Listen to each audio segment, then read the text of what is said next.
നമ്മുടെ പെണ്ണുങ്ങളാണല്ലോ വേദന ഫസ്റ്റ് വരുന്നത്. സാധേ ആണുങ്ങളില്ലെങ്കിൽ നിങ്ങൾ വിഷമിക്കേണ്ട, ഇഷ്ടംപോലെ പെണ്ണുങ്ങളുണ്ട് എന്നാണ് സംഘാടകർ പല സ്ഥലത്തും പറയാറ്. നമ്മുടെ പെണ്ണുങ്ങളാണല്ലോ വേദന ഫസ്റ്റ് വരുന്നത്. സാധേ ആണുങ്ങളില്ലെങ്കിൽ നിങ്ങൾ വിഷമിക്കേണ്ട, ഇഷ്ടംപോലെ പെണ്ണുങ്ങളുണ്ട്. 8ാം ക്ലാസ് ആണ് ഒരു കുട്ടിയുടെ ഭാവി തീരുമാനിക്കേണ്ട സമയം. 8ാം ക്ലാസ്. ഞാൻ പാരന്റ്സിനോട്, ഉമ്മമാരോട് കൃത്യമായിട്ട് പറയാൻ, നിങ്ങളൊക്കെ അവിടെ ഉള്ളത് കൊണ്ട് കൃത്യമായിട്ട് നിങ്ങളോട് പറയാൻ, 8ാം ക്ലാസ്സിൽ എത്തുമ്പോ നമ്മുടെ മക്കൾ ആരാവണം എന്ന് നമ്മൾ തീരുമാനിക്കണം. നമ്മുടെ മക്കളുടെ കഴിവെന്താണ്, സ്കിൽ എന്താണ് എന്ന് നമ്മൾക്ക് ഐഡന്റിഫൈ ചെയ്യാൻ കഴിയണം. LKG മുതൽ നമ്മുടെ മക്കള് റാങ്ക് വാങ്ങാൻ വേണ്ടിയിട്ട് നമ്മുടെ മക്കളെ നമ്മൾ സമ്മർദ്ദം ചെലുത്തുന്നുണ്ട് അല്ലേ? LKG മുതൽ നമ്മുടെ മക്കള് റാങ്ക് എടുക്കണം, ക്ലാസ്സിലെ ടോപ്പർ ആവണം. ആയില്ലെങ്കിൽ വീട്ടിൽ ചീത്ത പറയും. ഏതെങ്കിലും വിഷയത്തിൽ നിന്ന് തെറ്റിപ്പോയാൽ, ഒരു മാർക്ക് കുറഞ്ഞാൽ ചീത്ത പറയും.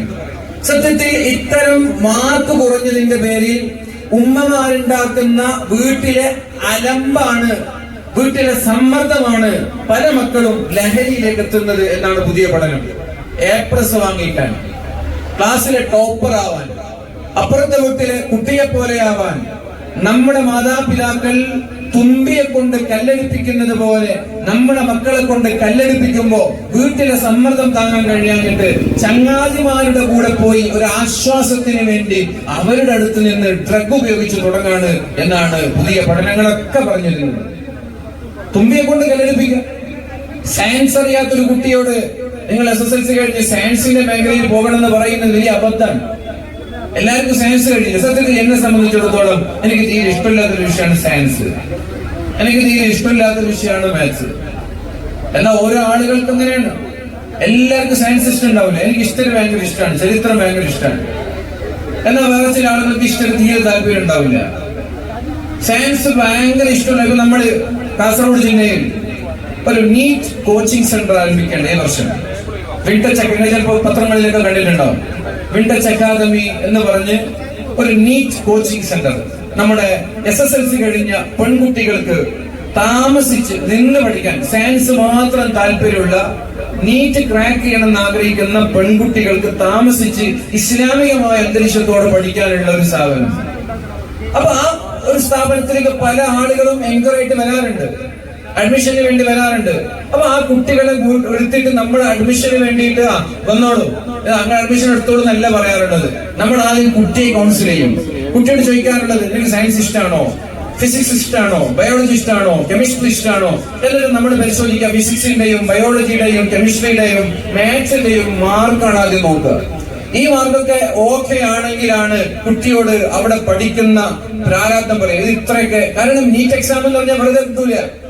ലോകത്ത്, ഇന്ത്യയിൽ 25 ലക്ഷം ആളുകൾ നീറ്റ് എക്സാം എഴുതുന്നുണ്ട്. ഓരോ പ്രാവശ്യവും 25 ലക്ഷം ആളുകൾ. അതിൽ എത്ര പേരാ സെലക്ട് ചെയ്യപ്പെടുന്നെന്ന് അറിയോ? എത്ര സീറ്റാ ഇന്ത്യയിൽ ഉള്ളതെന്നറിയോ? 1 ലക്ഷം സീറ്റാണ്. 25 ലക്ഷം ആളുകളിൽ 1 ലക്ഷം ആളുകൾക്കാണ് സീറ്റ് ഉള്ളത്. മൊത്തത്തിൽ ഇന്ത്യയിൽ 1 ലക്ഷം ആളുകൾക്ക്. അപ്പൊ 25 ലക്ഷത്തിൽ 1 ലക്ഷമായി നമ്മൾ മാറണമെങ്കിൽ സാധാ ദിവസവും +1 വീട്ടിൽ നിന്ന് ഇറങ്ങിപ്പോയി തിരിച്ചു വന്നാൽ കിട്ടൂല. അപ്പൊ എന്ത് വേണം? നിന്ന് പഠിക്കണം. നമ്മുടെയൊക്കെ സിലബസ് രാവിലെ 7 മണിക്ക് ക്ലാസ് തുടങ്ങും, വൈകുന്നേരം 5 മണി വരെ ക്ലാസ് ആണ്.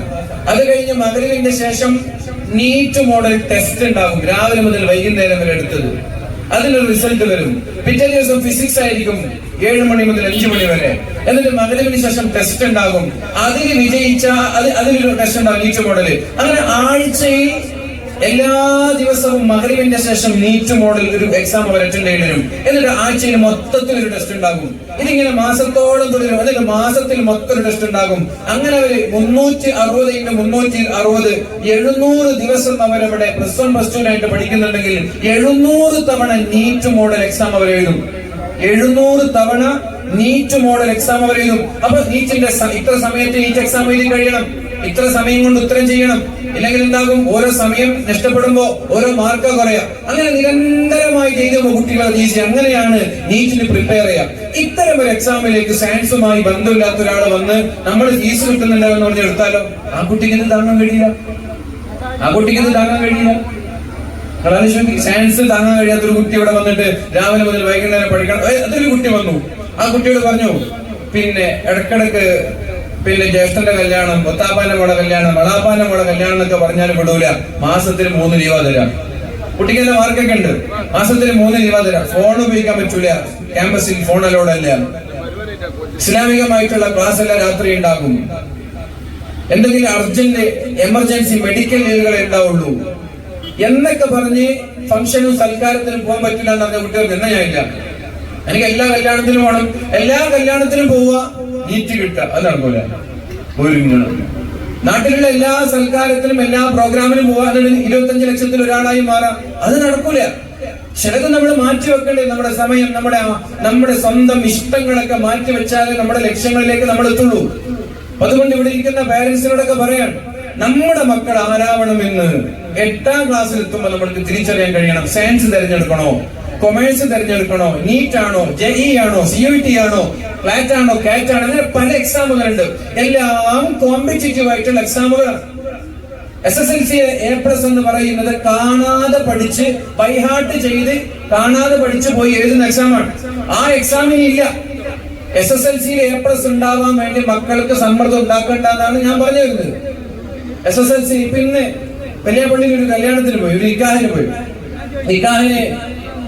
നിക്കാഹിന്റെ പ്രഭാഷണമൊക്കെ കഴിഞ്ഞ് നിക്കാഹ് കഴിഞ്ഞതിന് ശേഷം സ്റ്റേജിൽ വെച്ചൊരു കുട്ടി ആദരിച്ചു. +2 1200 മാർക്കുള്ള അമ്ന എന്ന് പറയുന്ന ഒരു പെൺകുട്ടി ആദരിക്കപ്പെടേണ്ടതാണ്. 1200 എന്ന് പറഞ്ഞാൽ വലിയ അച്ചീവ്മെന്റ് ആണ്. അത് +2 SSLC അല്ല, +2 വലിയൊരു അച്ചീവ്മെന്റ് ആണ്. അപ്പൊ അങ്ങനെയൊക്കെ നേട്ടങ്ങൾ നമ്മൾക്ക് ഉണ്ടാവണം. പക്ഷെ അത് തുമ്പിയെ കൊണ്ട് കരടിപ്പിച്ചിട്ടല്ല അങ്ങനെ നേട്ടങ്ങൾ ഉണ്ടാക്കേണ്ടത്. ചില ആളുകൾക്ക് താങ്ങാൻ കഴിയില്ല. അപ്പൊ അതുകൊണ്ട് LKG മുതലുള്ള നമ്മുടെ മക്കളുടെ പ്രോഗ്രസ് കാർഡുകൾ ഉമ്മമാരുടെ കയ്യിൽ ഉണ്ടാവണം. ഞാൻ പറയാം, എങ്ങനെ നമ്മൾക്ക് കുട്ടിയുടെ ആറ്റിറ്റ്യൂഡ് വേറെയാണ്, ആപ്റ്റിറ്റ്യൂഡ് വേറെയാണ്. ആപ്റ്റിറ്റ്യൂഡ് ടെസ്റ്റ് എന്ന് പറഞ്ഞിട്ട് വലിയ പണം ചെലവാക്കിയിട്ടുള്ള ടെസ്റ്റ് ഉണ്ട് SSLC കഴിഞ്ഞ കുട്ടികൾക്ക്. പക്ഷെ അതൊന്നും പലപ്പോഴും ഫലവത്താവാറില്ല. ആപ്റ്റിറ്റ്യൂഡ് വലിയ നല്ല പൈസ കൊടുത്തിട്ടുള്ള ടെസ്റ്റ് ഉണ്ട്.